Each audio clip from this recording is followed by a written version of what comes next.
Bonjour à tous, bienvenue à notre émission, le Doc Mayo et Josée, libre et sans tabou, en ce lundi 1er février. Bonjour Doc. Bon matin, Josée, les abonnés, Oui, les spectateurs éventuels. exactement. Vous êtes les bienvenus.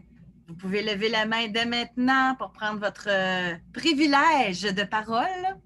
Alors, c'est totalement libre et sans tabou. On va le répéter souvent. Vous jasez de ce qui vous touche, de ce qui vous intéresse particulièrement. Donc, voilà. Et Les gens sont... je me réserve le privilège de traiter ou pas du sujet qui vous intéresse. Alors, la liberté de l'un s'arrête où celle de l'autre débute. Tout à fait. Effectivement. Ouais. Donc, là, je vois que nous avons une main levée. Allons-y. Alors, on va donner la parole. On commence sans plus tarder. Bonjour, Ninam. Bonjour. Oui, Minam. Et en fait, je pense que mon prénom, il n'y a pas. En tout cas, j'avais mis un autre surnom, mais c'est pas grave. C'est bien correct. De toute façon, c'est anonyme, c'est pas votre vrai nom, c'est ça? Ben, un peu, mais bon. OK. OK, allez-y. Bon, je suis comme vraiment nerveuse de vous appeler. Moi, de Doc Mayo, ça fait vraiment longtemps que je vous écoute. Là. Présentement, j'ai 26 ans, mais quand j'étais jeune, je me souviens à la radio, je vous écoutais. Mm-hmm. Et puis là, j'appelle parce que je trouve que je commence un peu à stagner dans ma vie. Puis j'ai genre quelques problématiques que j'arrive pas à régler. Okay. Fait que dans le fond, la première genre problématique, c'est que quand j'étais jeune, j'ai fait de l'incontinence nocturne vraiment longtemps. Donc, genre, je pense, genre, ce que ma mère m'a dit, c'est que, genre, quand j'étais bébé, j'ai été propre, je pense, jusqu'à comme, ben, je sais pas trop, là, mais j'ai été propre à un moment donné, mais vers comme 2-3 ans, j'ai arrêté. Et ça a continué jusqu'à environ mes 18 ans. Et puis de 18-20 ans, je pense. Mais mettons, entre 18 et 20 ans, tu sais, je peux compter sur peut-être une main, ou en tout cas pas tant plus le nombre de fois que j'ai mouillé mon lit la nuit. Et c'est seulement la nuit, ça n'a jamais été le jour. C'est ça. Ouais, puis là, dans le fond, présentement, c'est que même si, là, je veux dire, j'ai 26 ans, donc ça fait à peu près environ genre 6 ans là, que j'ai pas eu cette problématique-là, mais c'est encore de quoi que je pense comme à tous les soirs. Puis ça m'empêche aussi de bien dormir.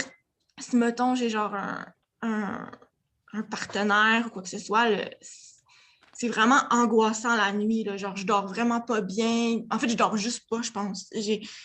C'est comme de l'angoisse, là, c'est vraiment pas le fun. OK. Ça, c'est une première problématique. Oui. Si vous exposiez vos autres problématiques avant que je commente ou que je vous pose des questions. OK. Ben aussi, c'est que là, moi, je fais de l'embonpoint. Alors, je mesure 5 pieds 1 et je pèse 150 livres. Oui.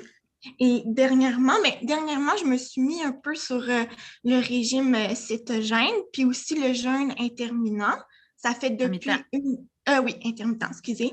Ça fait depuis une semaine, puis je vois quand même vraiment des résultats. Mais je pense que j'ai de la... Parce que ma prise de poids, j'ai l'impression que des fois, on dirait que j'ai comme... C'est vraiment bizarre à dire, mais on dirait que des fois, j'ai pas envie tant que ça de perdre du poids parce que j'ai l'impression que ça me protège. Genre, je sais pas si c'est peut-être des hommes ou en tout cas, je trouve que ça me rend moins attirante. Attendez un peu pour que ce soit bien clair pour les auditeurs. Oui. Ça vous rend moins attirante de peser 150 livres ou de perdre du poids? De peser 150 livres.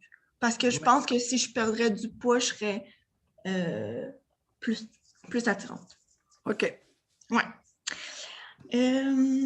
Troisième problématique? Oui, alors dans le fond, c'est ça, j'ai un peu de stagnation au niveau de professionnel. Donc là, ça fait comme 2 ans que j'ai entamé une carrière. C'est en mode.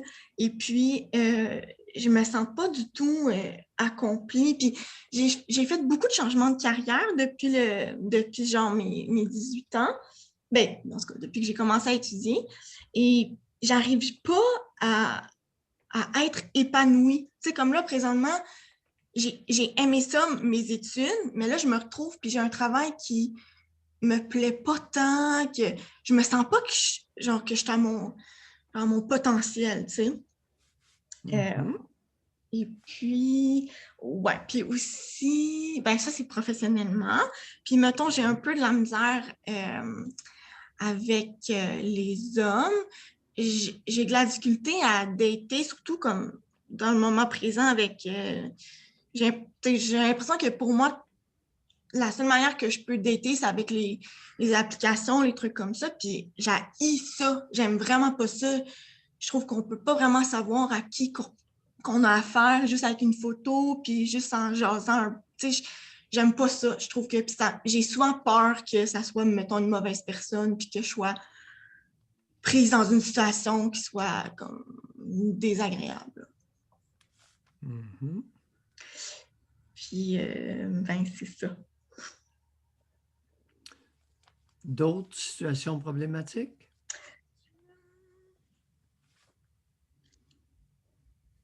Pas tant. Ben, c'est sûr que, mettons, c'est sûr que, tu sais, j'écoute beaucoup votre émission, fait que je sais comme la relation avec les parents et puis tout. Puis ça, je sais qu'il y a eu quand même de la problématique dans les relations avec mon père. Une chance que j'ai posé la question. Hein? Ouais, c'est ça. Vous savez, Minam, au bénéfice des abonnés, généralement, le plus important, c'est en dernier, en tout dernier et souvent non dit. Alors, allez-y, lâchez-vous.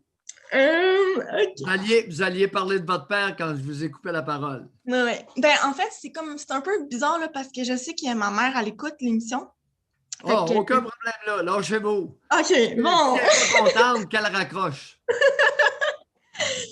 Bon, alors, commençons par mon père. Oui. Mon père n'est pas québécois, il vient d'une autre nationalité. Là, en tout cas, j'allais pour être plus anonyme, là, mais tant qu'à y être, on va y aller. Dans le fond, lui, il est japonais. Oui. Et ma mère, elle est québécoise. Oui. Mon père n'a pas tant appris le français. Donc, je sais qu'il comprend un peu, mais je veux dire, il ne parle pas français, puis pour sa sociabilité ici, ça n'a pas été fort. Puis, il ne m'a pas non plus transmis sa langue. Donc, ça a été vraiment quelque chose que, ouais. Puis, dans le fond, fait que la communication n'était pas vraiment bonne. Puis aussi, c'est que j'ai été souvent dans l'excuse de... Genre, c'est quand même récent que je dis que... Ben, en fait, que je pense que c'est une problématique qui n'a comme pas de bon sens, parce qu'avant, j'étais genre, ben non, on a trouvé notre dialecte un peu, puis c'est comme ça. Puis... Mais là, je me rends compte que non, ça n'a pas de bon sens. Puis comme, c'est ça, j'ai pas tant pu communiquer avec lui. Puis les temps que, mettons, qu'est-ce que j'ai pu communiquer avec lui, notre communication n'est pas très belle, dans le sens que ce qu'il me dit, c'est pas... Mettons, il m'a souvent commenté sur mon poids quand j'étais jeune.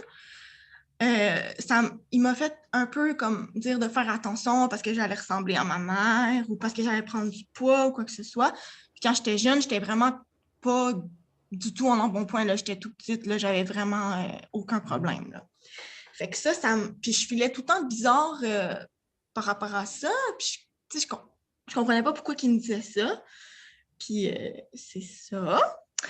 Et puis, ouais, c'est ça, c'est qu'il n'a jamais été tant violent physiquement. genre, il m'a donné une fois une claque derrière la tête quand j'étais comme peut-être en secondaire 5, puis je l'ai poussé. C'est ça. Puis, mais sinon, il était extrêmement, il m'a fait vraiment peur, là. Et, genre, ça l'arrivait peut-être comme une fois par année qu'il pétait sa coche, mais vraiment, j'étais terrorisée, là. Genre, tu sais, c'était plus, c'est ça, je sais pas comment dire, c'était violent, mais il n'y avait pas nécessairement genre de physique là, envers moi. Oui. Mm-hmm.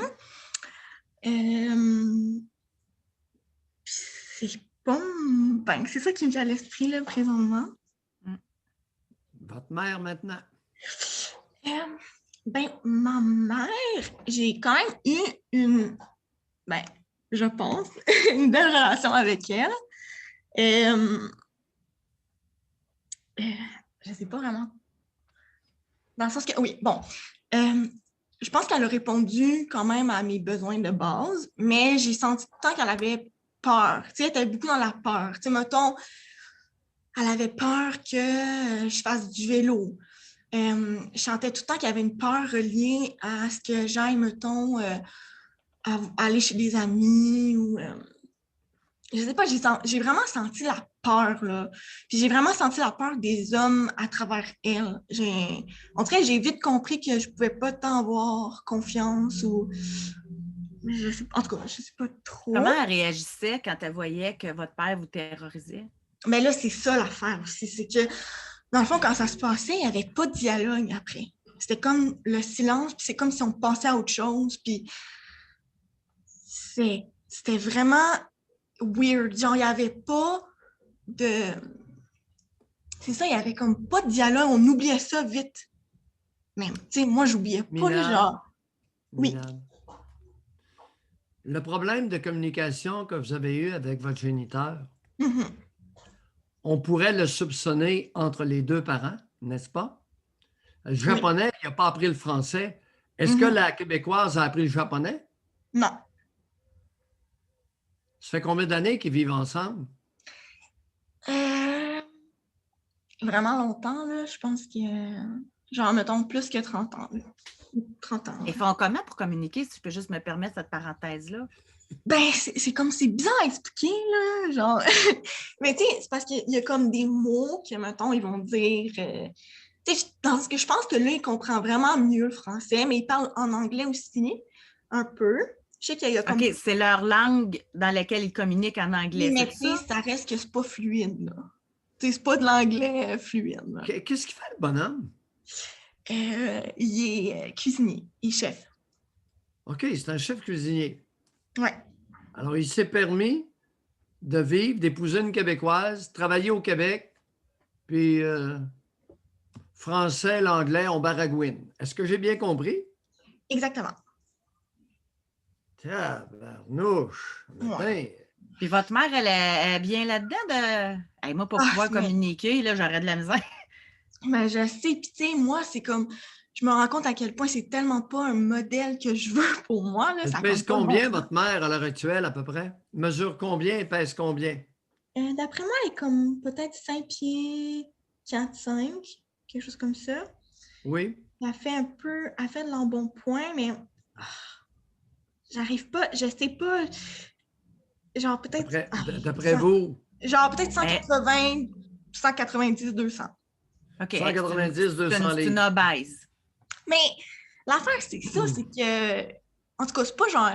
Ben, parce que moi, je la qualifierais pas d'obèse tant que ça. Je suis plus non, elle n'est pas obèse, mais écoutez, elle est grosse. Ouais, elle a de l'embonpoint. Ça fait combien d'années qu'elle est grosse comme ça?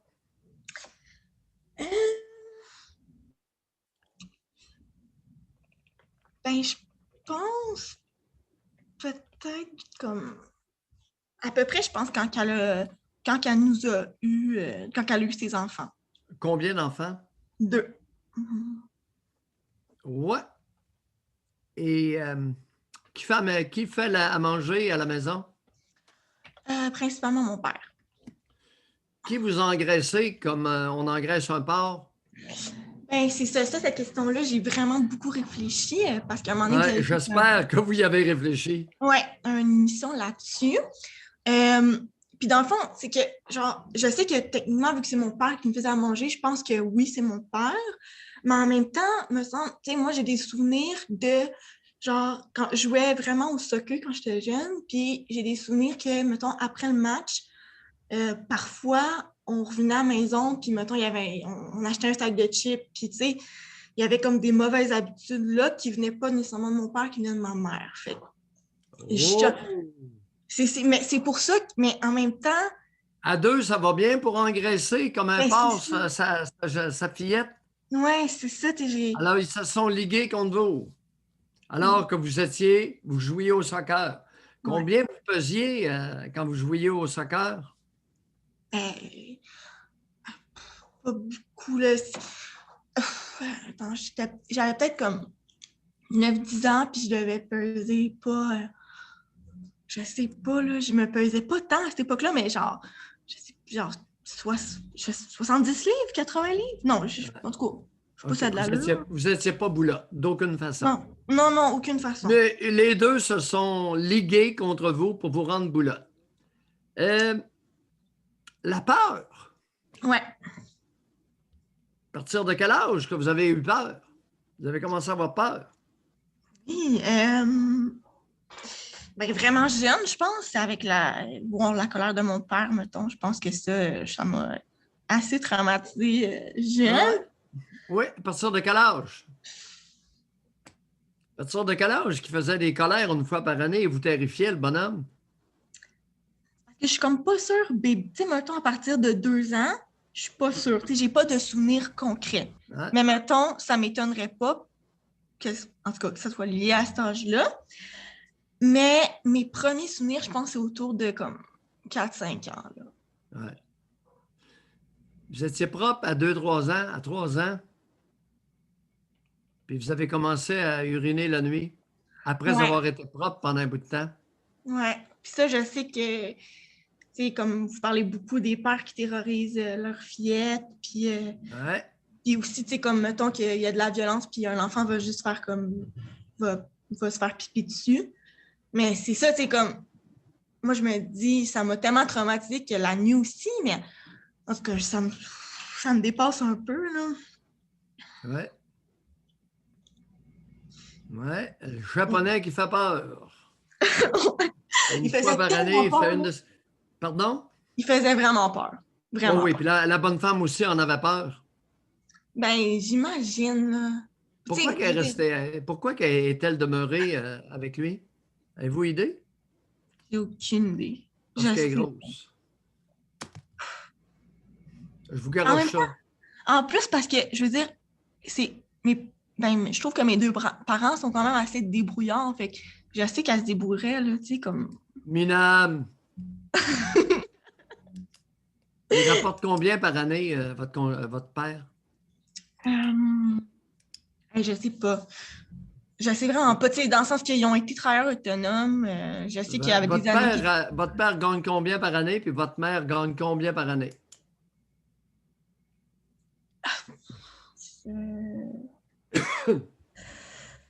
Je ne sais pas. Vous le savez pas parce que votre père parle pas français.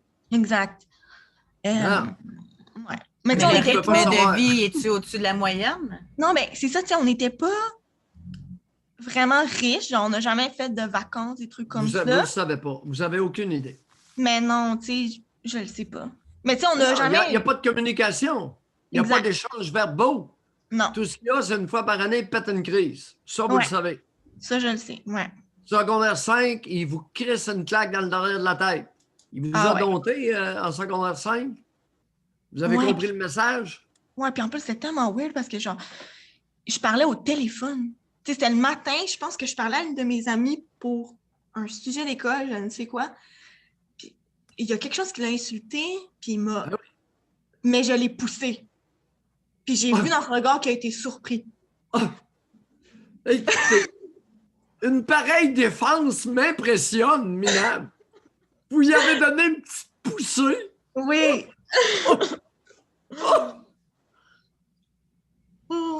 Aïe, aïe, aïe, quelle affirmation de soi! Ouais. Il sait-tu, lui, que vous avez des incontinences nocturnes? Es-tu au courant de ça? Oui, il était au courant de ça. Il s'en mêlait pas tellement, mais tu sais, je me souviens de faire ressentir comme encore, un peu comme. Oui, on crée un problème et on le déplore, n'est-ce pas? Ouais. Puis j'ai été très laissée tout seul face à ce problème-là. J'ai été un peu négligée là-dedans, là. Non, vous avez été négligé Ouais. et ça a engendré l'incontinence nocturne. Oui. Qui, dans votre cas, ça me surprendrait que ce soit de l'énurésie. Vous avez raison avec l'expression incontinence nocturne, qui est possiblement un signe de régression, parce que vous étiez propre. Ouais, Alors, les raisons biologiques habituellement attribuables ou en lien avec l'énurésie, vous avez été propre. Ouais. Puis tu sais, j'ai fait quelques recherches par rapport à ça. Puis, ouais. Qu'avez-vous trouvé? ben, tu sais, quand j'étais jeune, j'allais beaucoup sur les blogs, mais ça me Qu'avez-vous décourageait. trouvé, Minam? Qu'avez-vous trouvé? Ben, plus, justement, le terme énurésie Ouais. que j'ai trouvé, que je ne savais pas c'était quoi exactement. C'est l'enfant continu, n'est pas propre la nuit, n'a pas une capacité de se retenir d'uriner la nuit. Et ça s'appelle énurésie. Généralement, à 13 ans, c'est terminé. Et vous, vous l'avez eu jusqu'à 18 ans. Ouais. Alors, il y a l'incontinence nocturne chez un enfant, une fillette en plus. Une fillette qui était propre. Oh! Ouais. Alors, il faisait des scènes, le monsieur, il faisait peur. Ouais. Ouais. Hein? Ce qui engendrait de l'angoisse. Effectivement. Qui était revécu la nuit. Une drôle de situation, ça, cette affaire-là. Ouais, c'est vraiment. Ouais, il retourne à quelle fréquence au Japon, votre père, votre géniteur? Vraiment pas souvent. La dernière fois, c'était quand j'étais. Peut-être que j'avais genre 7 ans, puis c'était pour le décès de sa mère. Fait que, ouais. Et est-ce qu'il vous oblige à regarder par terre lorsque vous êtes devant lui? Non. Au quotidien, non. Au quotidien? Ben, je veux dire, quand. Non, dans le sens que quand je vais chez mes parents. Ah, mais j'avoue que. Ouais, c'est. Mais tu sais, dans le sens qu'ils me le demandent pas, mais j'avoue que des fois, je le regarde pas tant dans les yeux. À quel âge qu'il vous a dressé à regarder à terre quand vous lui parlez? Mais tu sais, j'avais peur.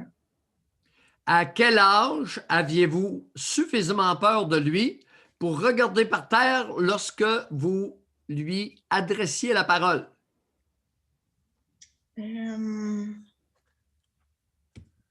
Genre 10 ans. Ouais. Il vous a dompté par la peur. Ouais.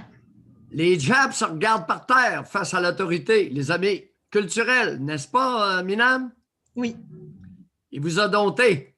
Tu vas regarder par terre, ma petite maudite. Puis il s'est permis de essayer de vous décrocher la tête en secondaire 5. Vous aviez quoi, à 16 ans, 17 ans? 16 ans, ouais. Ouais, à 16 ans, parce qu'elle parlait au téléphone puis il ne comprenait pas ce qu'elle disait. Il maudit une claque dans le derrière de la tête. Assez fort, la claque, ou un soufflet? Non, pas tant fort. Ouais, pas tant fort? Non. Non. Humiliant. Ouais, mais moi, ça, là, ce geste-là, ça me purge, genre. Non, pour moi, c'est vraiment. Je trouve que c'est l'ultime, c'est comme derrière la tête. Je sais pas, c'est vraiment un geste que j'aime vraiment pas. C'est un geste de domination. Ouais. C'est pas un geste d'humiliation, c'est un geste de domination. Celui qui fesse l'autre derrière la tête domine. On fait quoi de ça? Alors, conclusion pour aujourd'hui, Minam, lâchez-vous. Ben là, c'est sûr que je vais, tu sais, j'habite plus chez mes parents là, depuis un petit moment, fait que c'est sûr que là, j'y vais vraiment moins, puis ça me fait vraiment du bien. J'essaie de prendre un petit peu plus des décisions par moi-même sans avoir besoin. Parce que c'est ça, j'ai vraiment besoin des fois de demander surtout à ma mère, là, mettons, des choix ou quoi que ce soit. Minable! Oui, Minable! oui. Demandez à la bonne femme des conseils pour Oui, prendre c'est ça. une décision. Mhm. C'est pas une bonne idée. Vous savez pourquoi? Oui, oui, vraiment. Alors là, c'est Écoutez, ça. Je commence à faire. écoutez, vous avez comme génitrice un vermicelle. Et Un voilà. vermicelle, ça rentre au sol, n'est-ce pas? Mhm. Ouais. Alors, on demande conseil à quelqu'un qui est à l'horizontale, qui rampe au sol, Ouais. devant un JAPS qui pourrait être dangereux. Mm. Ouais, ouais, ouais. Mais elle est grosse. Il lui arrive quoi si elle le laisse? Ben, c'est ça, c'est que Elle se retrouve tout seul dans un appartement minable d'une ouais, grande ville? non, ils sont dans la campagne, mais je pense que c'est sur. Moi, ce que j'ai ressenti, c'est comme, on dirait qu'il y a une dépendance aussi parce que, Ben, c'est évident, c'est ce que j'essaie de vous dire. ouais, c'est Elle ça. n'est pas autonome, la bonne femme, mais vous allez demander des conseils à une génitrice pas autonome. Les auditeurs, le Mhm. monde pas autonome, sauvez-vous. Allez pas leur demander des conseils. Ils sont pas autonomes. Mm. La bonne femme elle est grosse, mais elle n'est pas autonome. Puis elle a peur, puis. Ouais. Hein? Quel âge Mhm. est rendu, la bonne femme, là? Dans soixantaine, 65? Ouais, 65. 65 ans. Puis le Japs, lui, est rendu à quel âge? 74. Oh, tabarnouche! Ouais. Est-ce qu'il travaille encore? Oui, c'est vraiment un travail, hein. Yeah, ben oui, ça, pour être travaillant, mais travaillant puis traumatiser tout le monde autour, Ouais. hein? Mais par contre, avec le confinement, les restaurants fermés, ça doit pas être. Non, c'est ça, mais en tout cas, mais tu sais, c'est parce qu'ils font moins ça, là, aussi, présentement. Ils ont un peu mis la business plus sur le côté, là. Donc, OK. c'est moins, ouais. Oui. Alors, cher ami, suite à la conversation d'aujourd'hui, est-ce qu'il y a des Mhm. lumières qui s'allument? Si oui, lesquelles? Sinon, Euh, Ben, je pense que c'est sûr que là, c'est ça, les conseils que je demande ou un peu l'autorisation que je veux avoir de ma mère ou en tout cas, je pense que ça, je vais vraiment arrêter ça. Puis je ressens depuis un petit bout là, l'envie de coupure, là. hein? Euh, Comment elle va réagir, la grosse, quand elle va s'apercevoir que sa fille perd du poids, devient de plus en plus attrayante et n'est plus tellement intéressée à avoir ses prodigieux conseils? La grosse va en pleurer une shot, j'ai mon temps vous le dire. Êtes-vous prête à ça? ben là, je pense que oui. OK.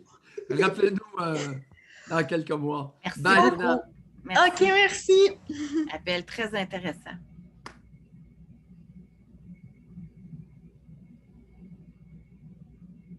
C'est comme pas croyable, hein, pendant 30 ans, pas capable de communiquer. Si on parle juste de sa mère et de son père de un, mais en plus avec l'enfant.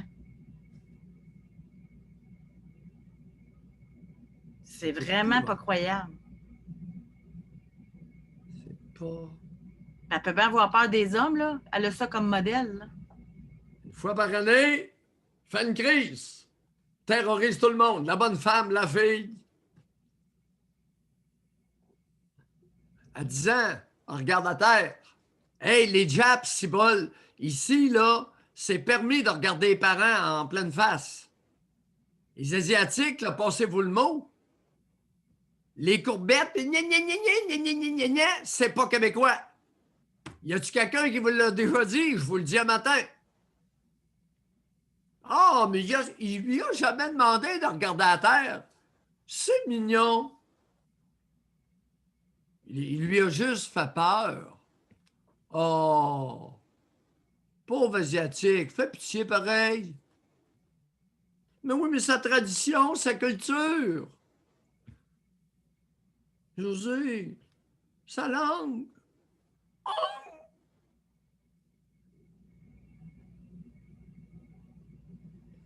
Puis encore là, c'est tellement. Moi, j'ai retenu ça.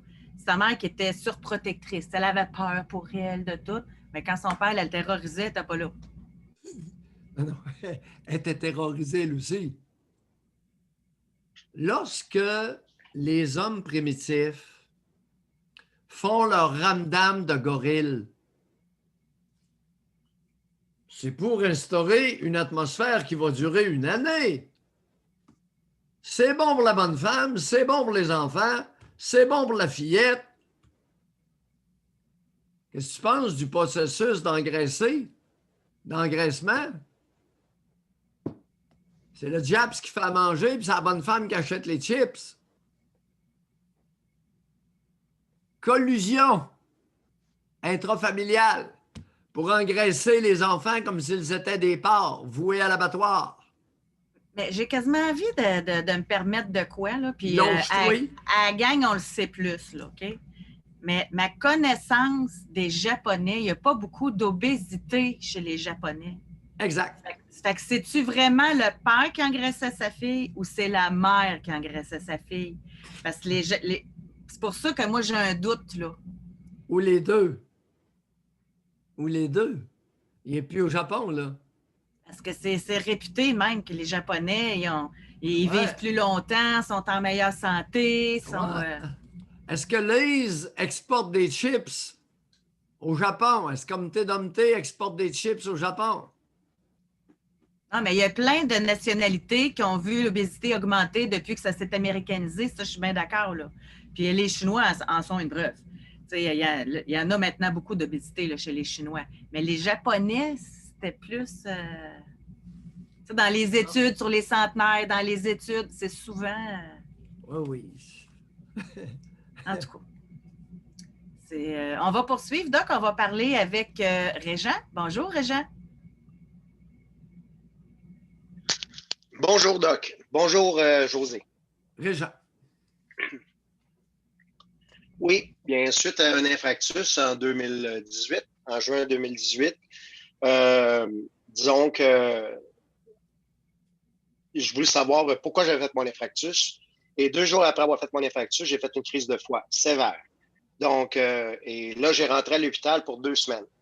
Et après maintes analyses, ils m'ont dit que j'avais le foie gras. Donc, comme à peu près 25% de la population nord-américaine, j'avais une stéréose hépatique non alcoolique. Puis, suite à ça, quand le médecin me dit hey, tu vas vivre maximum jusqu'à 65 ans, suite à ça, tu as le choix, c'est de te responsabiliser. Et moi, j'ai été sportif un gros moment dans ma vie, plus de 25 ans.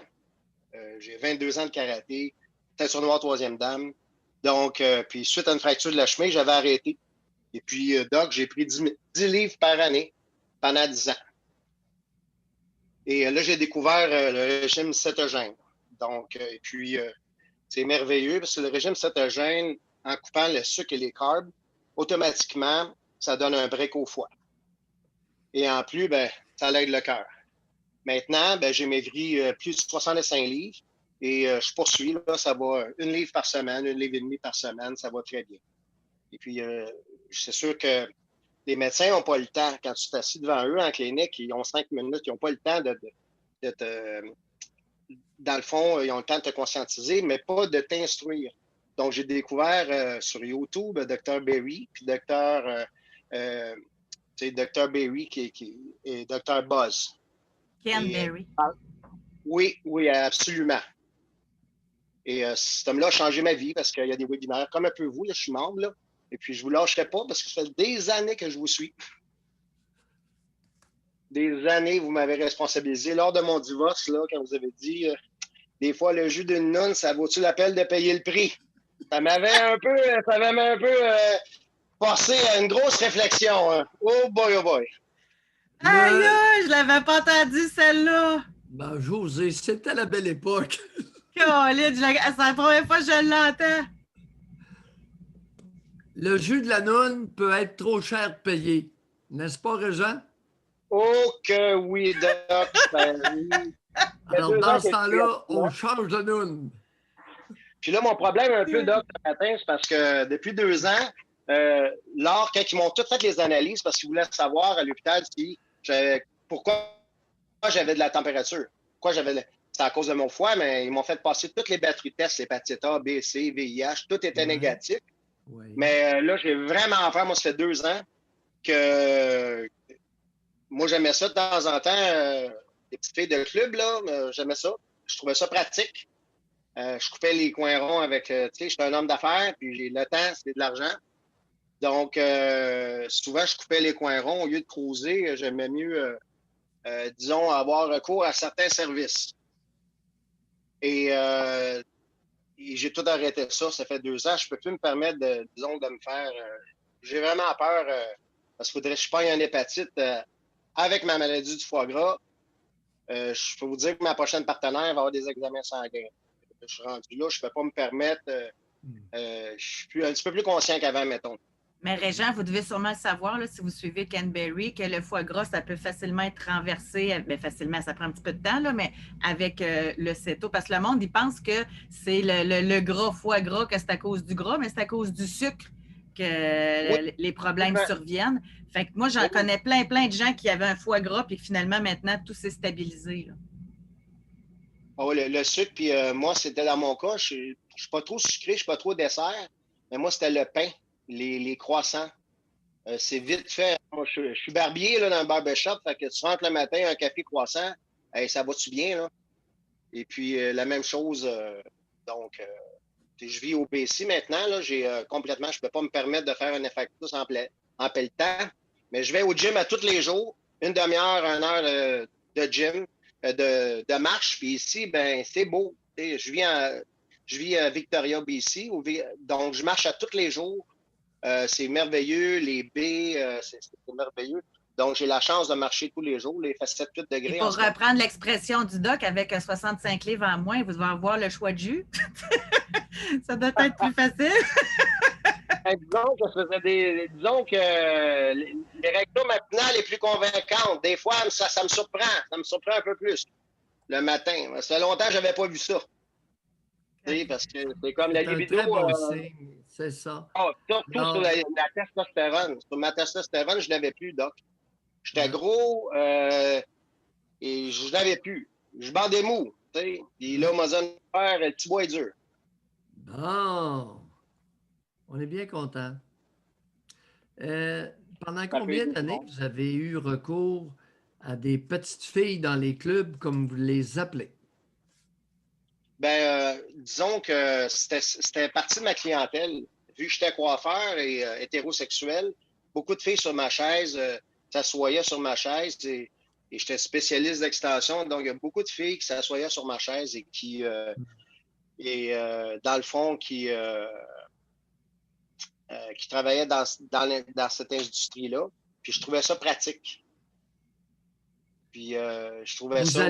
Vous alliez dans des clubs où vous faisiez venir une escorte? Non, j'avais des filles qui travaillent, disons, qui étaient escortes, mais vu que j'avais leur client, vu que, dans le fond, j'étais leur... Vous faisiez de l'échange. Ouais, aussi. Oui, ça m'est arrivé une fois. Ça m'est arrivé une fois de troquer une couple de fois. Oui, c'est ça.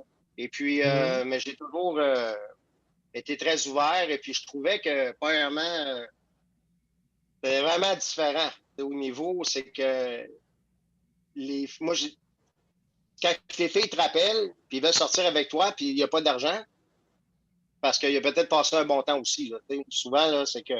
Mais j'ai eu une partenaire...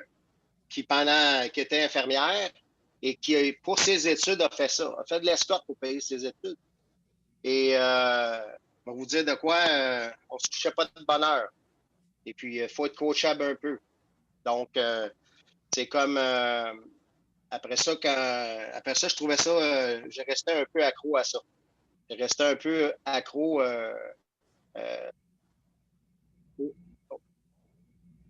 à ce genre de femme-là. Tu sais, je trouvais ça pratique. Ouais, je trouvais ça pratique, Doc. Puis aussi... Moi, ça m'intéresse. C'est quoi qui était pratique? C'est pas Pas besoin de parler avant, pas besoin de... C'est right to the point, c'est ça? Oui, mais c'est aussi, au niveau de l'acte, là, tu sais, quand les filles, là, dans le fond, quand les filles sont habituées de faire des fellations, là, qui envoient 10-20 queues par jour, là, c'est pas la même affaire, là. Ils savent comment en faire un peu, là. Il y a aussi une addiction aussi, parce qu'ils sont bonnes, les filles, là. Moi, j'avais une petite régulière, j'avais une madame de 40-42 ans, une régulière, là, mon Dieu, une affaire, là. Elle savait comment c'est un homme, là. Je trouvais ça très jouissif. Puis quand tu sors avec des femmes et puis que c'est pas leur dada, là, de faire des préliminaires, et j'aime la pénétration longtemps aussi, j'aime ça, mais disons qu'il y a des étapes. Des fois, mettre une petite brique dans, réchauffer un petit peu l'atmosphère, c'est le fun. Et puis, les filles sont bonnes. Des fois, ils traitent les... Quand ils savent, hein, quand il y a un client qui est respectueux et puis qui n'est pas dominant, il y a des filles qui ils sont contentes, là. C'est pas leur profil normalement. Normalement, là, c'est toujours des histoires d'horreur. Quand ils sortent avec un gars qui a de l'allure un peu, là, puis c'est pas sauter d'étape, là, qui est capable de gâter un peu, vice-versa. Souvent, moi, des filles on développe des relations extra travail. Extra travail. Ça devenait des régulières, ça devenait même plus pour l'argent, là. Ça venait plus pour l'argent. Ben, c'est sûr un coup que tu goûtes à ça, la façon de parler, Régent, est-ce que vous avez eu d'autres partenaires, des relations où il y avait de l'affection, où vous avez développé des liens, etc., ou un coup que tu goûtes à ça, cette facilité-là, c'est dur là, de... Je ne sais pas si vous me suivez. Souvent, c'est créer des liens pour vous, c'était ça qui vous intéresse à moi? Dans le temps, j'étais axé pas mal sur l'argent. Je n'étais plus comme aujourd'hui. Aujourd'hui, j'ai perdu pas mal mes illusions. Là, puis c'est comme... j'ai pas la même mentalité, mais dans le temps, j'avais 25 employés, j'avais pas le temps de niaiser. Avec une petite pipe, là, en arrivant, là, j'avais la petite madame, là, justement, qui avait un appartement, je cognais.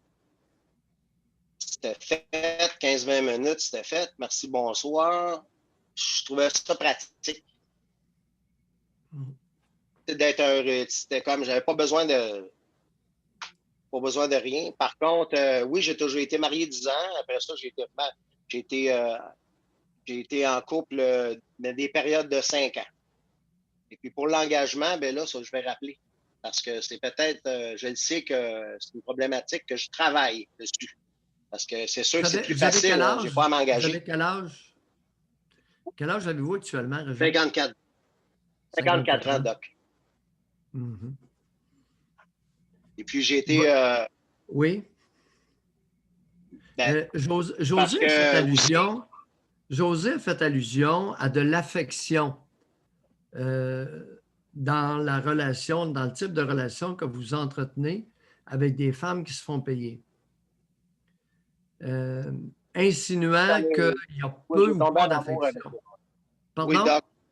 Oui, Doc, j'ai tombé en amour avec une. Comme c'est celle qui est devenue infirmière. Oui. Elle a fait ça pour payer son cours parce que c'est une Haïtienne mulâtre et puis elle n'avait pas aucun... elle a travaillé dans les clubs et puis quand c'est tranquille dans les clubs, quand ils font pas assez de sous, ben là, à ce moment-là, ils font de l'escorte. Oui.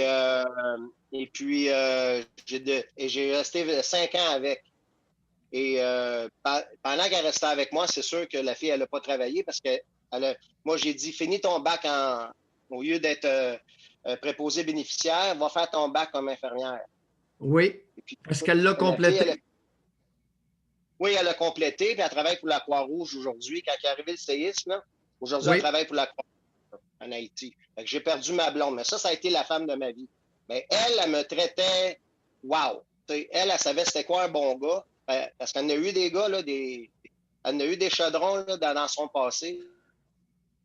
Fait que quand elle tombait avec moi, elle était contente d'être bien traitée, et puis elle me le rendait. Puis le sexe était extraordinaire, puis j'ai eu de la misère aujourd'hui, j'ai vraiment de la misère à trouver, même, ouf, oh boy, Tinder et compagnie, là, et que c'est dur. Ça fait Oh combien boy. d'années, Régent, que la relation est terminée? Le 5 ans est terminé avec l'infirmière bachelière? Ça va faire 7 ans, Doc, cette année. J'ai Ouais. pas trouvé pas mon prix. Ouais. Il se pourrait que à 54 ans, ça ne vous arrive plus jamais. Ben, c'est ça que j'ai réalisé la semaine passée. Vous avez, quand il y a eu une intervenante qui vous a parlé, et puis que ça faisait 35 ans qu'elle était avec son mari, puis qu'elle acceptait parce que son mari était un petit peu moins, disons, effectif. Donc, elle acceptait ça. Puis j'ai compris à ce moment-là que oui, ça se peut que, oui, ça se peut que c'est très, très difficile. C'est très, La très, très difficile. compatibilité sexuelle est prise pour acquis alors que c'est une denrée rare.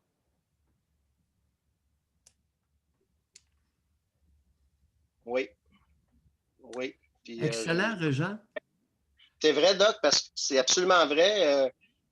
C'est dur. Moi, quand je rencontre des femmes, ça ne fonctionne pas, je le sais. Fait que je ne mets pas suite. Je mets pas suite. Régent, Mais, nous allons mettre fin à cette conversation très intéressante intitulée Coast to Coast. D'un océan à l'autre. Bienvenue. merci, Doc. Vous êtes les bienvenus. Merci, très intéressant. Bye, Régent. Merci. Mais je vais revenir sur un point. J'ai effectivement pris pour acquis qu'il y avait moins d'affection. Parce que moi, dans ma tête, un homme, parce que là, c'est lui-même qui le disait, là, c'était pratique, c'était. Fait que je me disais, il n'y a pas besoin de créer de lien, il n'y a pas besoin d'affection, il y a sa pipe le matin avant de commencer à travailler. Mais il se peut qu'il y ait quand même de l'affection avec une escorte. Il se peut qu'il y en ait beaucoup, cher José, dans les relations extra-conjugales avec escorte, etc. Et il est fréquent que les personnes, les adultes mariés, civilement, religieusement, n'aient aucune affection l'un envers l'autre. C'est la mauvaise nouvelle du jour, José. Mais moi, dans ma tête, oui, vas-y. Les escortes, ils sont payés pour faire croire à l'homme qu'elle leur donne de l'affection. Non, mais dans ma tête, c'était ça. Non, oublie l'affection. Ben oui, mais j'ai aucune expérience là-dedans. Là. Je pose des questions. Là. L'escorte ne vend pas de l'affection. Il nous l'a bien expliqué. Bon, elles savent faire une fellation. Oui. Pas du bout des lèvres. Elles engouffrent littéralement le membre viril. Bouche. Non, pleine gorge. Oui, c'est ça. Ben, en tout cas, les deux. Mais ça commence par quelque part. Mais je voyais des commentaires d'hommes qui sont passés comme quoi que ça aussi, c'est une denrée rare, les femmes qui font bien la fellation. Eh oui. Alors, messieurs, si vous en connaissez une, prenez-en soin. Parce que la prochaine, ça pourrait attendre quelques années. Mais moi, je trouve ça pas triste, là, parce que je le connais pas, là, mais de se faire dire à 54 ans que oublie ça, mon homme, ça se peut que tu n'en retrouves plus jamais un autre de même. Puis comme quelqu'un a fait le commentaire, un homme qui compte les années, là, il n'a pas eu besoin de calculer en 1900. Non, ça fait 7 ans qu'ils sont plus ensemble. Il sait le chiffre. Ça fait que...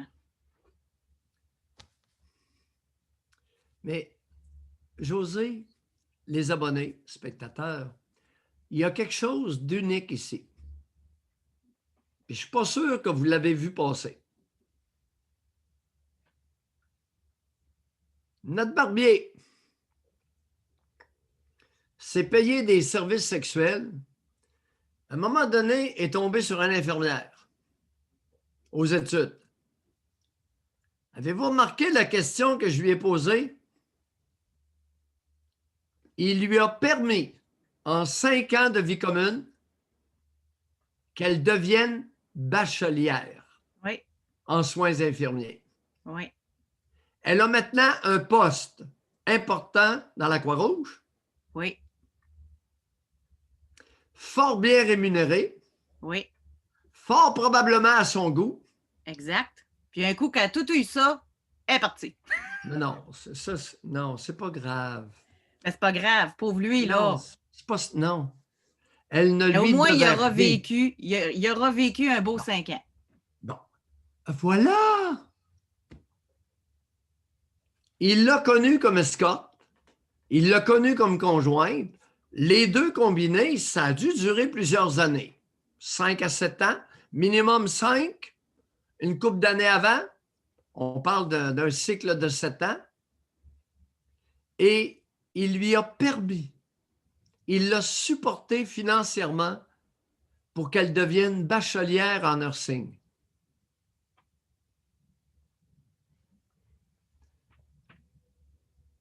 Admirable régent sur ce point. Admirable. Devant être respecté.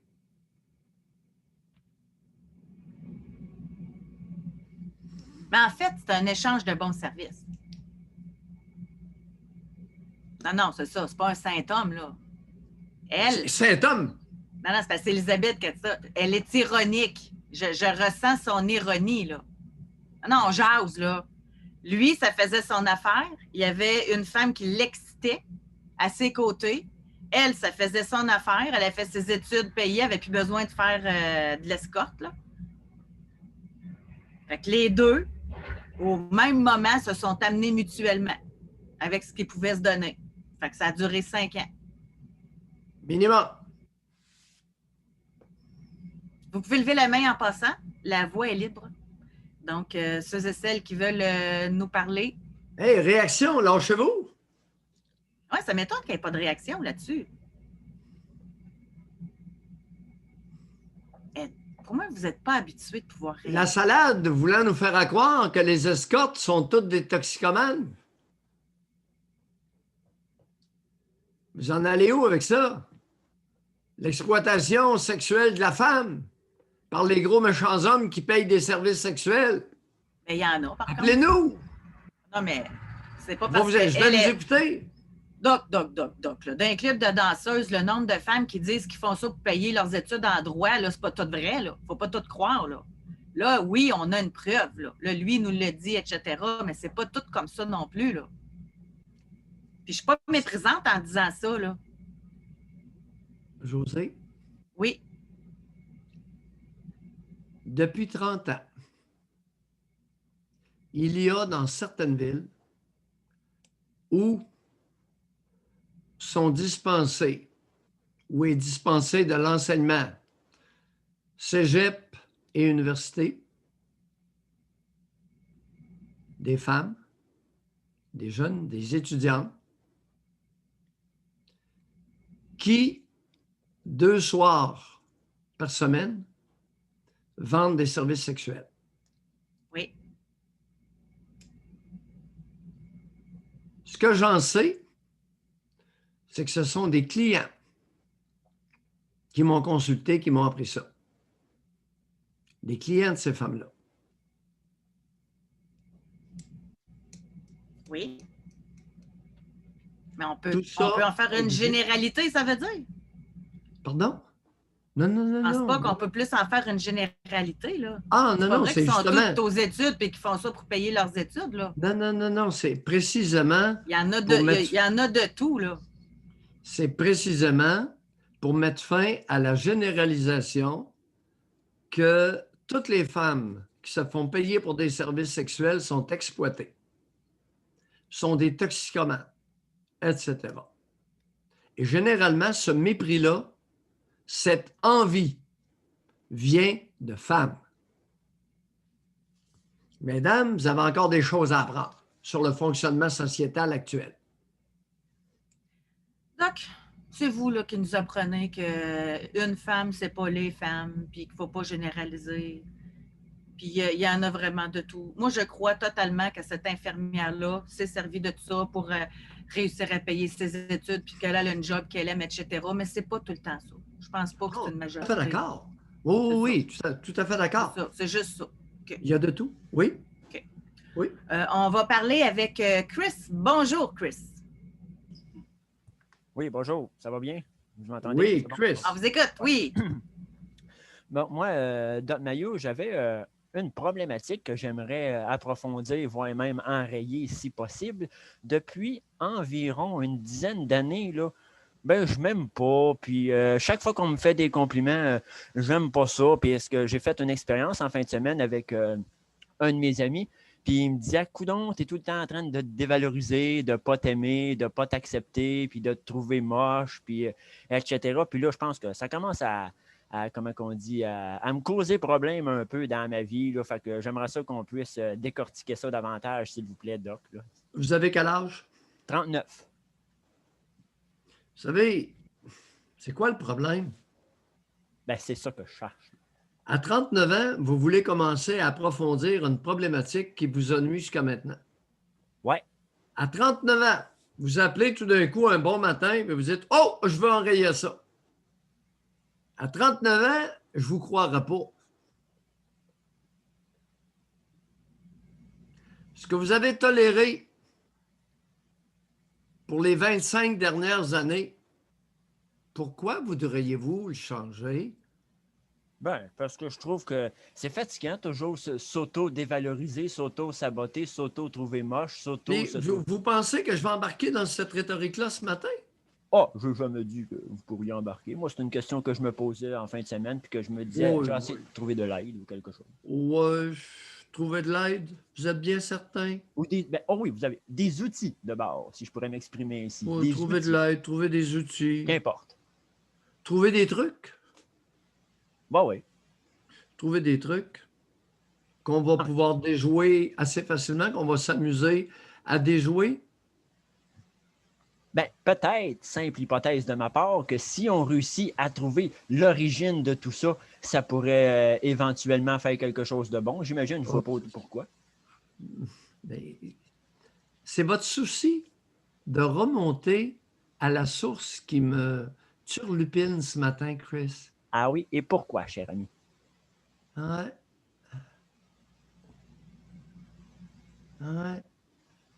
Quel est le mal de remonter à la source pour, justement, je me responsabilise en voulant remonter à la source. Et quand je dis responsabiliser, je ne dis pas que c'est de ma faute. Le mot responsabiliser veut dire, en tout cas dans mes mots, signifie, s'autonomiser, si on veut, à se responsabiliser pour arrêter justement après de se juger et d'être responsable de sa vie, si on veut, entre guillemets, et de ne plus être sur le pilote automatique. Qu'est-ce que vous faites dans la vie, Chris? Scénariste, auteur et conseiller en biodéprogrammation. Concrètement, ça veut dire quoi? Vous faites quoi? Bon, ça, scénariste et auteur, ça, je pense que vous avez quand même un peu deviné ce que c'était. Là. Vous avez écrit des textes, des romans, des scénarios, des contes, etc. Oui. Puis, conseiller en biodéprogrammation, c'est, comment je pourrais expliquer vite fait, c'est en ajout et en complément avec la médecine traditionnelle, mettons. Grosso modo. Vous comprenez pourquoi je me méfie de vous ce matin?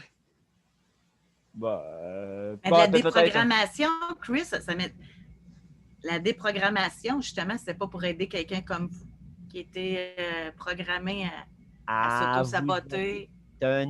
Vous avez, qu'importe les deux, tu as un très bon point, cher José, mais je vais t'apporter une petite nuance. Tu sais, mettons un garagiste, il peut avoir un flat. Ça n'empêche pas qu'il peut être garagiste puis pogner un flat. Même si ce n'est pas parce qu'on est garagiste qu'on ne peut pas avoir de flat. Oui, mais le garagiste il est capable de le réparer, son flat. Oui, moi aussi, je suis capable, mais ça ne dérange pas que ça ne l'empêche pas en soi que je peux demander conseil à des gens. Moi, c'est ça que je trouve fascinant. C'est peut-être un truc erroné que je me dis, mais je ne veux pas te mettre les mots dans la bouche, José ou Doc, mais OK, parce que je suis conseiller en biodéprogrammation, je ne peux pas être malade. Ben non, je suis conseiller en déprogrammation. C'est erroné de penser cette phrase que parce que je suis un conseiller en biodéprogrammation, pour les maladies ou les problématiques comportementales, je suis à l'abri de tout. ça n'a pas rapport parce que je suis sûr que je suis à l'abri. Vous avez la langue bien pendue, indéniablement. Vous avez réponse à toutes, ou presque.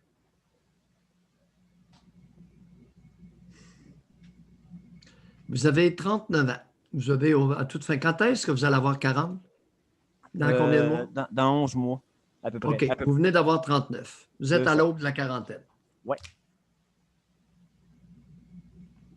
Ça fait combien d'années que vous êtes conseiller en biodéprogrammation? Ça fait 8 ans que j'étudie là-dedans. Fait que ça fait 8 ans, autour de 8 ans. OK. Vous étudiez dans le domaine? À quelle université? Non, c'est pas vraiment. Il n'y a pas de vraiment encore d'université pour ça. C'est plus en Europe, c'est pas ici. Vraiment, c'est en Europe. Puis des fois, les profs, ils viennent au Québec puis au Canada, généralement. Est-ce que vous connaissez le dicton « A beau mentir qui vient de loin » ? Oui, j'ai déjà entendu ce dicton-là. Est-ce que ça vous dit quelque chose? Ben, j'ai jamais trop compris le principe de ça. C'est quoi, quelqu'un qui ment, il fait rien mentir, puis... Non, ben, expliquez-moi là, tant qu'à dire des conneries de ma part, allez-y, expliquez-moi là pour être sûr que je le comprends bien. Vous êtes conseiller en biodéprogrammation, puis je vais vous expliquer, vous demander à ce qu'on vous explique « A beau mentir qui vient de loin ». Ben, je ne suis pas obligé de tout savoir, moi. Ben, si je vous pose la question, d'où vient le conflit du foie, allez-vous être capable de me le dire? Sûrement pas. Puis pourtant, vous êtes un psychiatre qui a à peu près 42 ans d'expérience. J'ai pas compris la base. Le conflit du foie. Le foie, l'organe. Le conflit du foie? Oui, parce que ben, merci de poser la question. Je vais pouvoir vous le détailler brièvement. Parce que, en gros, généralement, vous m'avez posé la question tantôt, je vous ai répondu, on va dire, vite fait, bien fait, mais je vais vous l'expliquer davantage. Prenons le cancer du foie, par exemple. Bon, mis à part que les causes extérieures, c'est parce qu'on boit trop de vin, parce qu'on boit trop d'alcool, parce qu'on fume trop. Bon, ça, c'est des causes extérieures, là. C'est sûr que oui, c'est bien de ne pas trop boire et puis de boire, qu'il ne faut pas boire 15 de bière par jour. Je suis d'accord. Mais à la base, le conflit n'est pas là. Bon, j'aurais peut-être pas dû prendre le foie parce que c'est délicat comme exemple, mais je vais continuer pareil dans la même veine. Donc, le conflit du foie. Prenons quelqu'un qui a le cancer du foie, par exemple. Bon, on va dire, comme j'ai dit, les causes extérieures, que c'est à cause qu'il boit trop de bière, etc., etc.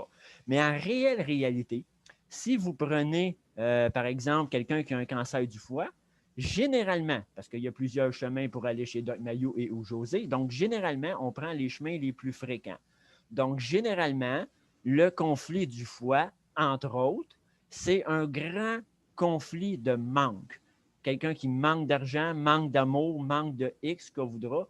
Donc, si on vérifie dans les gens, chez les gens, quelqu'un qui va avoir un cancer du foie ou une maladie ou une problématique en lien avec le foie, il va y avoir un très, très, très, très gros conflit de manque généralement en lien avec ça. Mais il y a au moins 5-6 conflits avec le foie, mais moi, je vous ai donné le plus principal.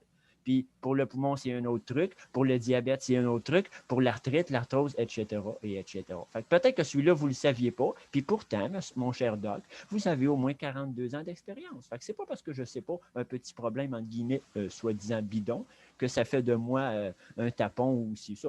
Je n'ai pas dit que vous aviez dit ça, mais c'est un exemple que je vous donne. Excellent, Chris. Bye. Bye. On vous a écouté. Bye.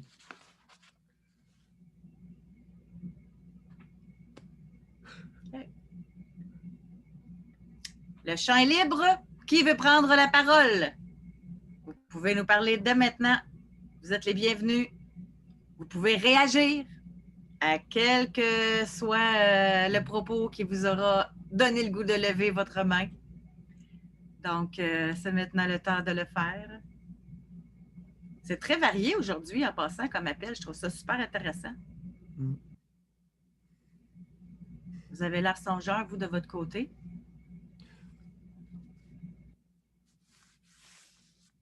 Il est facile d'attribuer au Québec, dans le Canada français, à peu près tous les problèmes à un manque. Parce que la capacité parentale raisonnable moyenne au Canada français est très basse. La majorité des adultes au Québec, dans notre nation canadienne-française, sont en manque.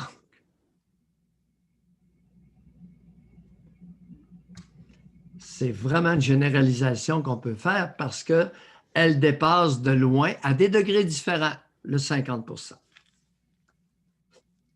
On a 2 personnes qui veulent réagir. On Allons-y. a Full Libido. Bonjour. Bonjour. Alexis, Oui. vous Moi, écoute. dans le fond, j'ai 19 ans, j'ai pogné le COVID.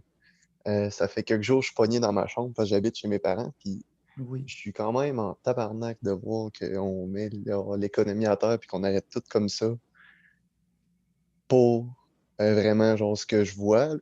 Mon père est diabétique, il a le COVID, puis il n'est pas sur le bord de la mort du tout.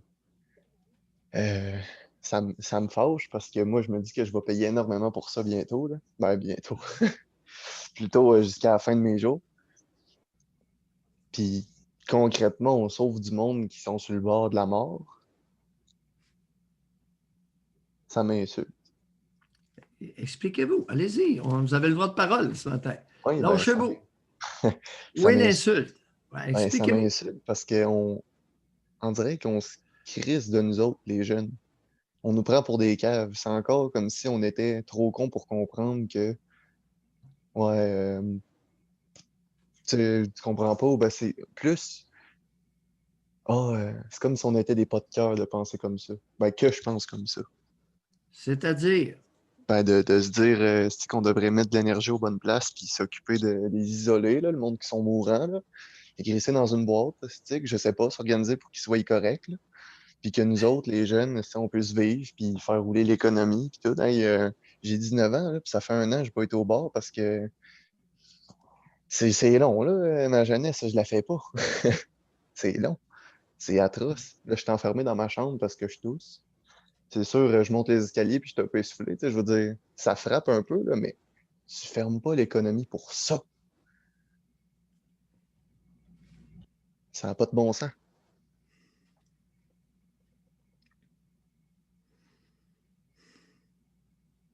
Ça me fait beaucoup de frustration, ça, je pense. Parce que je peux pas sortir. Ou ça fait ressortir la frustration que j'ai. Mais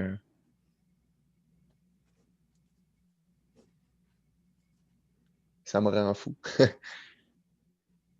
Mon frère l'a pas. Il est plus jeune que moi, puis on s'est vu en masse, là. Fait que, puis tu sais, même plus que ça, même en joke, avant qu'on sache que je l'aille, là. Mais je l'avais pendant ce temps-là, apparemment. Euh, mais dans une circonstance pour le niaiser, on s'était soufflé d'en face. Tu sais, on l'a fait comme 5-6 fois, puis il l'a pas, Chris. Fait que là, on va se mettre un masque, on va se mettre à 2 mètres de distance, tout le monde, puis tout fermé. quel âge a votre frère? 14.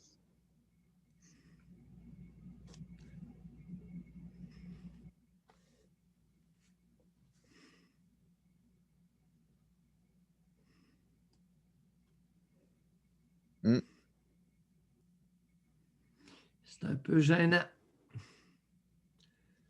Ce matin, j'ai traité beaucoup de monde depuis oui. Je ne sais pas si vous avez pris le 9h30 ce matin, mais ça vole pas haut. Vous parlez d'isoler les mourants. Ben oui. Il faudrait. 90% des morts ont 70 ans et plus. N'est-ce pas? Ah oui. Alors, CHSLD et RPA, là, pas mal renfermés. Concrètement, c'est des bons payeurs, c'est des contribuables pas pires, ça. Ça coûte cher en crise. Tu sais, j'ai mes grands-parents dans ça, là, puis je le pense, là. S'ils en meurent, là, c'est plate, mais hostie, c'est la vie.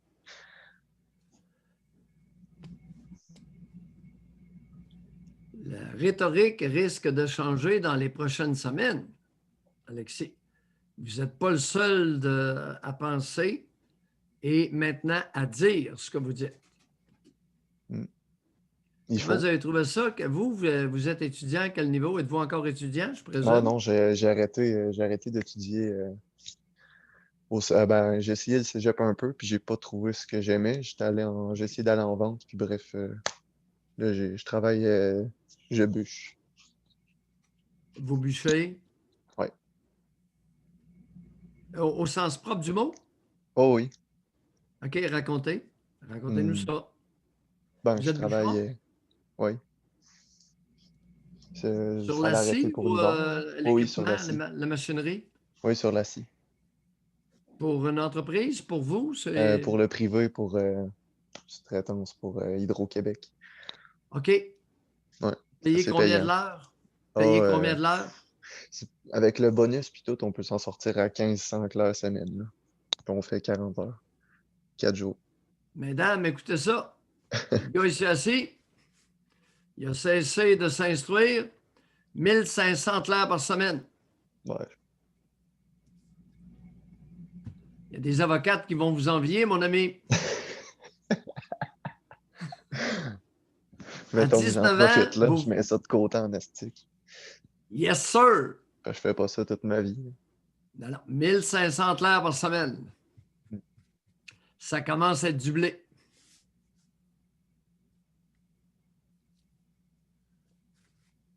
C'est bizarre pareil. Hein? Les femmes se font instruire, puis c'est les hommes qui ramassent le blé en arrière.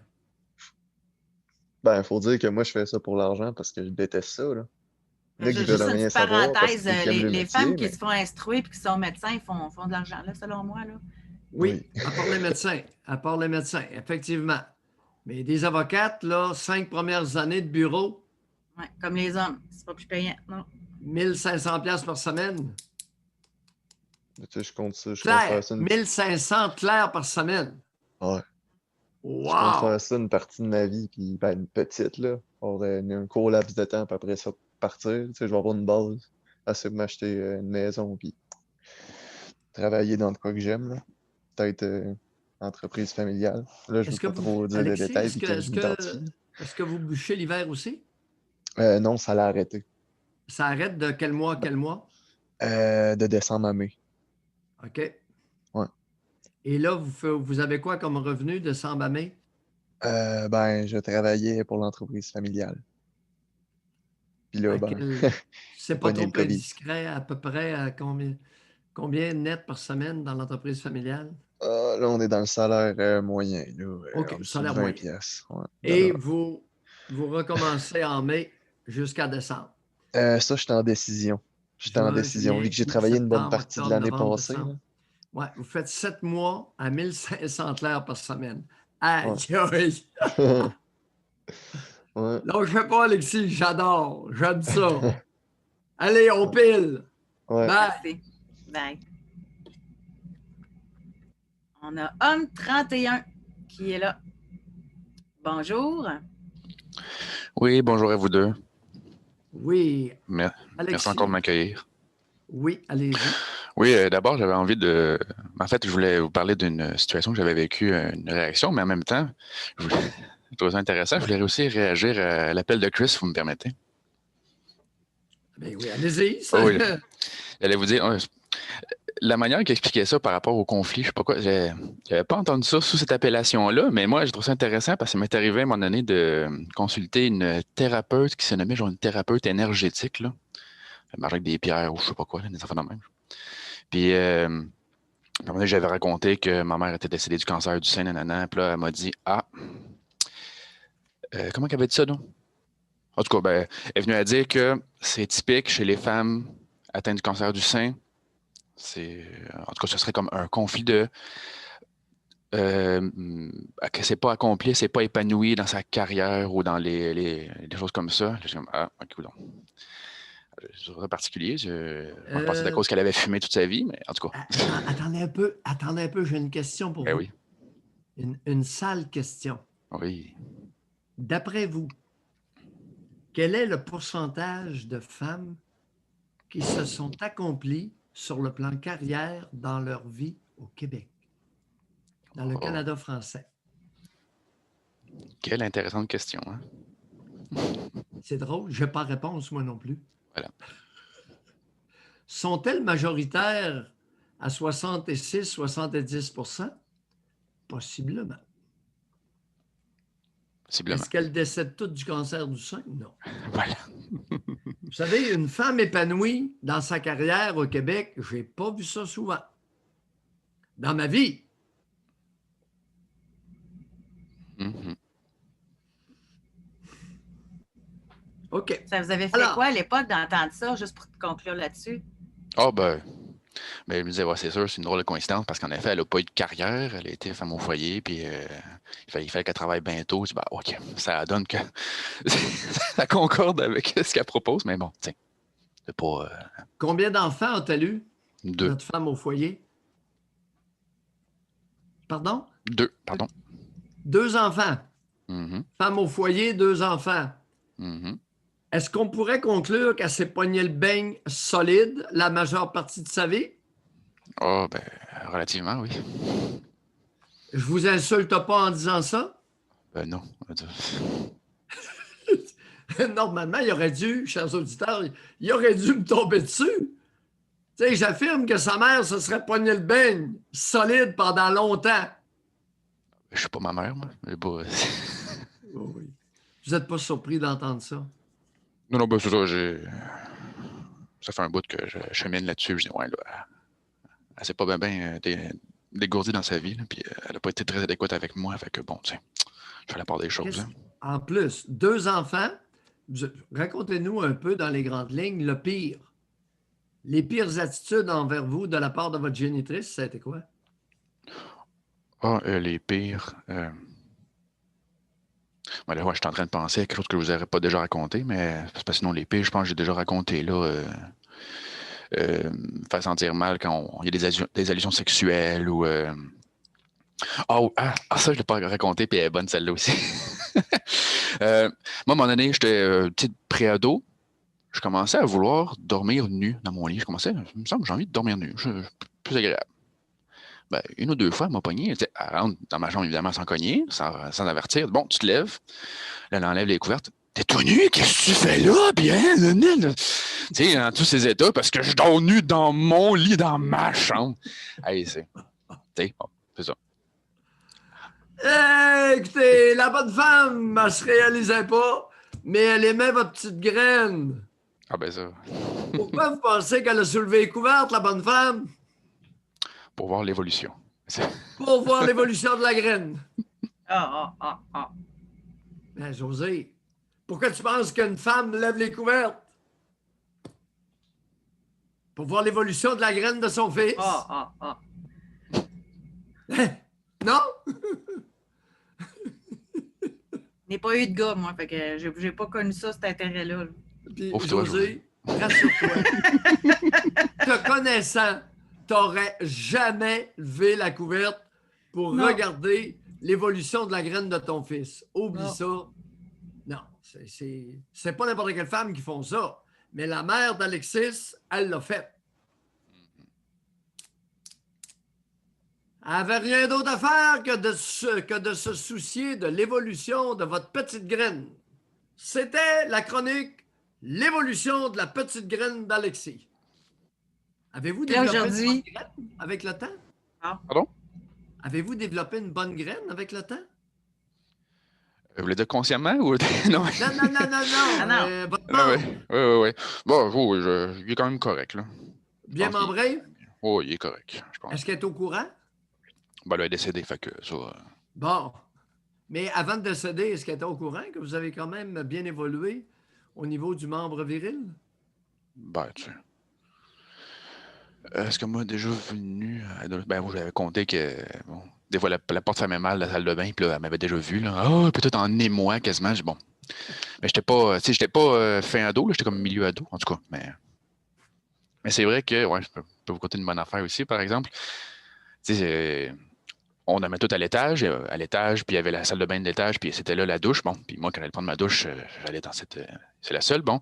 Puis, ben, il y a comme 2 portes, puis la porte qui était reliée à leur chambre, la porte reliée à leur chambre, il n'y a pas vraiment de verrou qui marchait. Fait qu'elle, elle entrait comme elle voulait, mais elle entrait pas souvent, mais tu sais, quand elle est rendue malade, bien malade, elle peut plus descendre des escaliers elle a de la misère à descendre des escaliers fait que là, elle prenait évidemment la salle de bain, la toilette, l'étage. Même quand j'étais dans ma douche, ça y allait. Puis justement, je regardais attentivement pour voir si elle me regardait. Fait que ça n'est jamais arrivé, mais tu sais, c'est comme bon. C'est spécial, là. Elle ne gêne pas pour entrer quand j'ai en douche.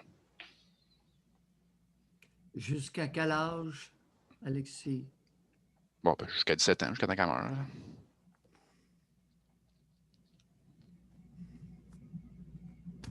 Ainsi va certaines Québécoises. Mhm. Puis là, aujourd'hui, Ainsi vous va. appuyez pourquoi, Alexis? Ah, bon, si vous me permettez, c'est d'un tout autre ordre. Là. C'est par rapport à une réaction, une forte réaction, ben, une forte frustration de colère que j'ai eue à mon année, que je ne m'arrive toujours pas à m'expliquer l'origine. Puis je me demandais si par hasard vous auriez une idée d'un archétype d'origine précis pour ça. Alexis? Oui. Ce que vous venez de raconter,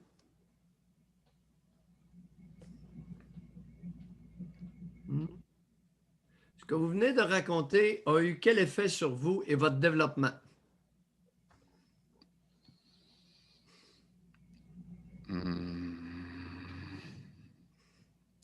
Oh, vous voulez dire...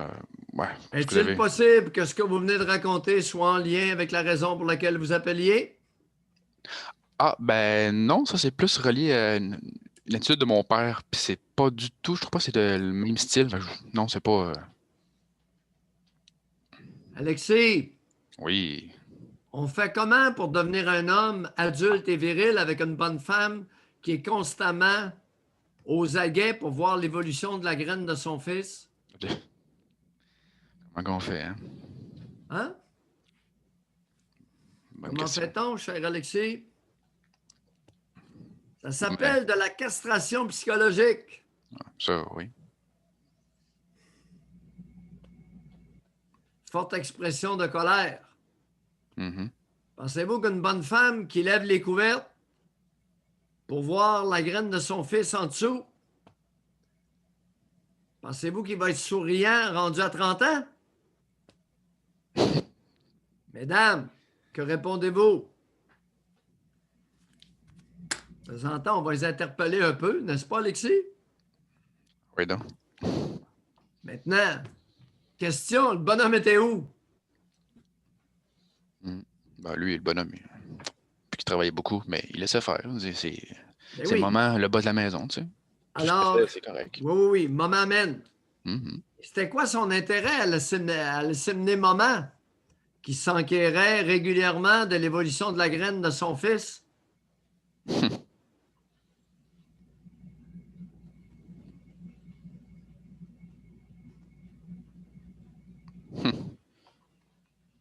Bonne question. Ça aussi, ça alimente la colère, n'est-ce pas? Une maudite bonne question. Mhm. C'était quoi son intérêt, le bonhomme? Il savait très bien ce qu'elle faisait à la bonne femme. Elle n'avait rien à faire.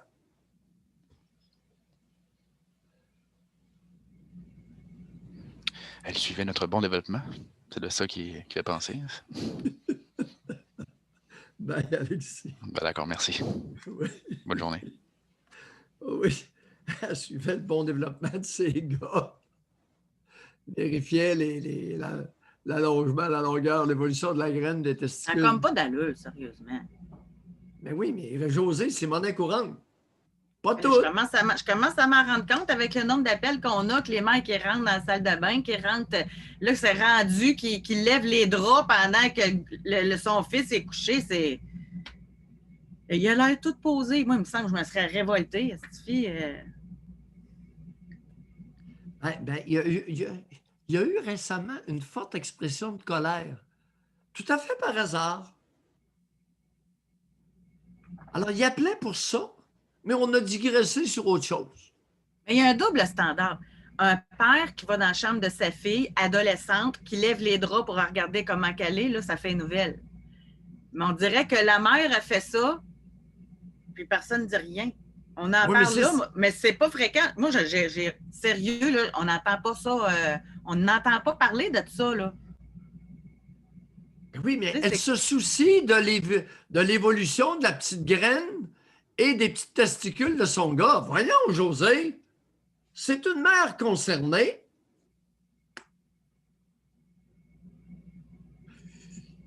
J'étais cynique, j'étais sarcastique. Ah non, mais je le sais que c'est cynique. C'est épouvantable. Mais c'est parce que moi, j'essaie de réfléchir.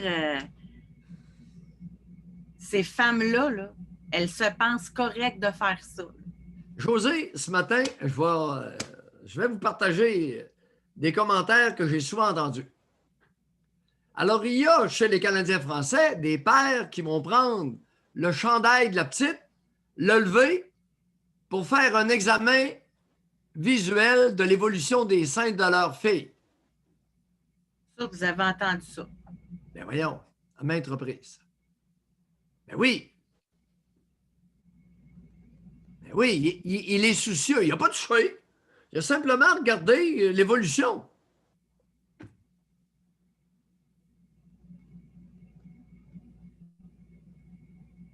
Alors, c'est passé de stade de bouton à petit, début de développement. Mais écoute, ils sont obligés de suivre l'évolution.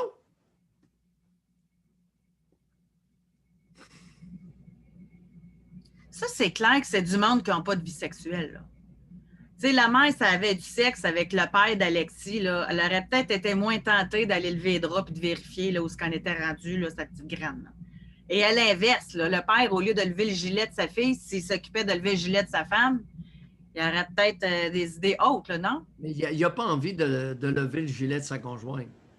Il aurait envie de lever le gilet de la voisine ou de la belle-sœur.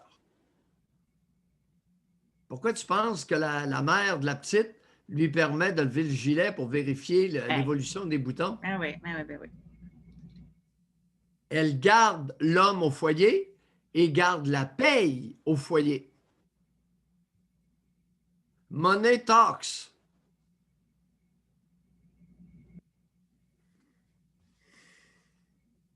C'est beau, hein? Énormément de transgressions sexuelles de tous ordres dans la nation canadienne-française, dans les familles canadiennes-françaises. Ça transgresse à tour de bras. Père et mère,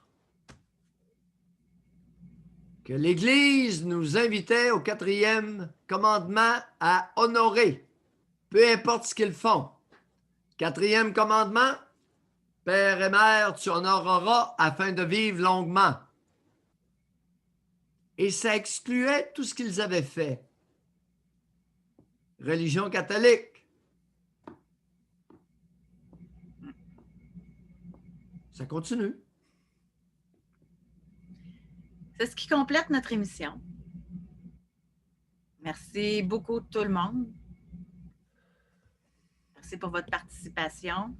Merci de la confiance. Ne manquez pas le 9h30 de demain, où vous pourrez, dans ce meeting-là, participer à la discussion, montrer votre accord ou votre désaccord avec l'opinion du doc. C'est anonyme. Oui, je vais essayer de me limiter. Ce matin, au 9h30, j'avais 3 sujets. Je pense que c'était trop. Ça ne laissait pas assez de place pour les réactions des abonnés, non? Non, parce que s'il y en avait eu, on les aurait passés. Okay. On en a eu une qui a levé la main, on l'a passée, puis il n'y en avait pas d'autres, là. OK. Ça fait que c'est... Mais je pense qu'encore une fois, je vais juste conclure là-dessus, les gens ne sont pas habitués d'avoir ce privilège-là. Fait que je m'attends à ce que ça prenne un petit peu de temps avant que l'habitude se crée. Fait qu'en tout cas, nous verrons à l'usage. Alors, bonne journée tout le monde et à demain. Bye. À demain.